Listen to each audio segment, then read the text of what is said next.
YS అనేది ఒక ఇంటి పేరు మాత్రమే కాదు, రాజకీయాల్లో నైతికతకు, ఇచ్చిన మాట మీద నిలబడే తత్వానికి, పోరాట తత్వానికి, ప్రజల పట్ల ప్రేమాభిమానాలు చూపే అంశంలో ఎక్కడా రాజీపడని తీరుకు ఒక బ్రాండ్.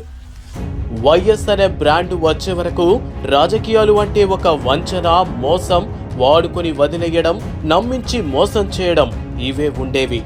వైఎస్ వచ్చాకే రాజకీయాలకు విలువ, నాయకులకు గౌరవం దక్కాయి. ఇప్పుడు మళ్ళీ ఆ తండ్రి అడుగుజాడల్లో నడుస్తూ వైఎస్ జగన్మోహన్ రెడ్డి తండ్రిని మించిన తనయుడయ్యారు. ఇచ్చిన మాట, చేసిన వాగ్దానం అమలు చేసే విషయంలో వైఎస్ఆర్ 2 అడుగులు ముందుకు వేస్తే ఆయన కొడుకు 4 అడుగులు వేస్తున్నారు. ప్రజలని పాలించడం కాదు, లాలించడం ముఖ్యమంత్రి బాధ్యత అని సరికొత్త నిర్వచనం ఇచ్చారు. రైతులు, మహిళలను ఆదరించే విషయంలో తండ్రిని దాటుకుని ముందుకు వెళ్లిన జగన్ ఆ వర్గాల పాలిట దేవుడయ్యారు.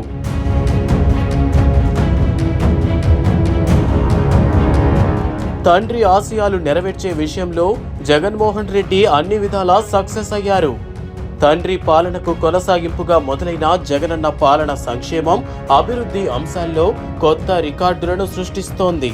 వైఎస్ అంటే రాజకీయాల్లో ఒక ఐఎస్ఐ మార్కు వంటిది. అలాంటి ఇంటి పేరును కొంతమంది స్వలాభం కోసం, రాజకీయ లబ్ధి కోసం వాడుకోవడం నిజంగా దురదృష్టం.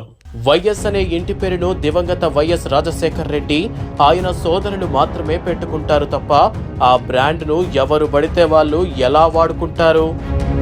ఆ బ్రాండ్, ఆ లోగో వాడాలంటే ఒక అర్హత ఉండాలి, గుండెల్లో దమ్ముండాలి, మాట మీద నియంత్రణ ఉండాలి, ఇచ్చిన మాటకు కట్టుబడేవాడై ఉండాలి. పేరు బాగుంది కదా అని ఎవరు పడితే వాళ్ళు ఎలా వాడుకుంటారు? అది పబ్లిక్ ప్రాపర్టీ కాదు కదా. వైఎస్ అనే బ్రాండ్ను వాడుకొని లబ్ధి పొందాలి అనుకునే వాళ్లకు ప్రజలే బుద్ధి చెబుతారు.